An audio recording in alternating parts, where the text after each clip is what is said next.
How would you feel if you was a 6-year-old kid at home on the weekend without any food from school to eat? Childhood hunger is a big issue in the United States. There are many kids that go without food over the whole weekend. As a Christian, a father, a college student, and a husband of a public school teacher, I personally understand this issue. Children should not be without nutritionally adequate food, and they should not have to worry about where it's going to come from. But we can help by getting involved in a charitable organization. I will validate this statement by first telling you how the United States Department of Agriculture describes homes without food as being food insecure. Next, we will see how hunger affects millions of kids in the United States. Next, we will talk about what's contributing to this problem, and we'll finish validating this statement by telling what we can do about it to fix it. So let's take a closer look at this topic. Hunger affects millions of kids, and the United States Department of Agriculture describes childhood hunger as being food insecure, or when describing homes without food available as being food insecure. According to the USDA website, hunger should refer to a potential consequence of food insecurity that, because of prolonged involuntary lack of food, results in discomfort, illness, weakness, or pain that goes beyond an uneasy sensation. So they're saying basically that's basically describing what hunger is in their terms, is how they see it. The USDA also states that an estimated 14% of Americans are food insecure. So 14% of Americans in the United States are food insecure. That's a huge number. I also did some research in a local elementary school in Lancaster, South Carolina, Buford Elementary School, and I spoke with Principal Andrea Rodlin, and she states that 58% of students are on free or reduced lunch. And this tells you that it's not just a national problem, that it's on a local level too. And this brings me to my next point. Hunger has various causes. So we want to talk about why is there food insecurity, and the number one thing is unemployment. According to the Bureau of Labor Statistics, the unemployment rate was unchanged for much of 2015 at 5%.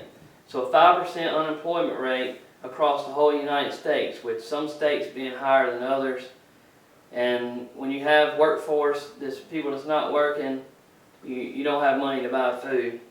And that statistic has been like that for probably the last 5 or 6 years, and it's slowly declined, but it's not gotten much better. A lot of these are long-term unemployed people. The Bureau of Labor Statistics says that those who are considered long-term unemployed, which is more than 27 weeks, accounted for 26.8% of the 5% rate. So almost a little over 1/4% of that 5% rate is unemployed for more than 27 weeks. So they've been out of work for a long time. The second thing that causes this issue is rising housing costs. According to Lawrence Young of the National Association of Realtors, the disparity between rent and income growth has widened to unhealthy levels. So new homes is going up, rent's going up, people can't buy food, and they don't have jobs. This is the main things. The next thing kind of fits in between these 2 points here, is that low-income people are not eligible for welfare. So they may have lost their job or something, maybe they have a spouse that still works, and they make more money than they are allowed to get on welfare, but they have all these bills from when they were making more money, and now they can't afford the house, they can't afford the new car that they got, and they're pretty much in debt, and they're struggling to put food on the table. So this brings us to our final point. How can hunger be prevented? If you do God's work and take care of the needy, you shine God's light. You give hope to the ones that are in need, and you might be the tool that God uses to bring somebody to salvation one day. Isaiah 58:10 says, "If you extend your soul to the hungry and satisfy the afflicted soul, then your light shall dawn in the darkness, and your darkness shall be as noonday." Another way that we can help combat this issue is to donate to a national charity.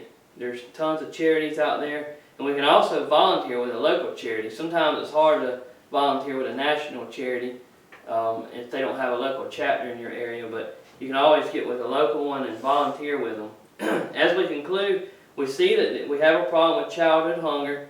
There are many things that contribute to this, like rising housing costs and unemployment. God wants us to help those people in need, and there's many ways that we can get involved. So I want to urge y'all to get involved in a national or local charity in your area, or even start one.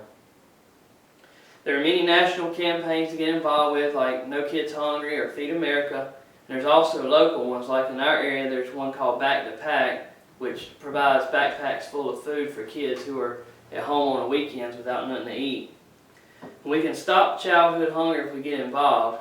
It's the only way we can, really do anything. We can't affect, as local people, we can't really affect unemployment rates, but we can get involved and donate to charity.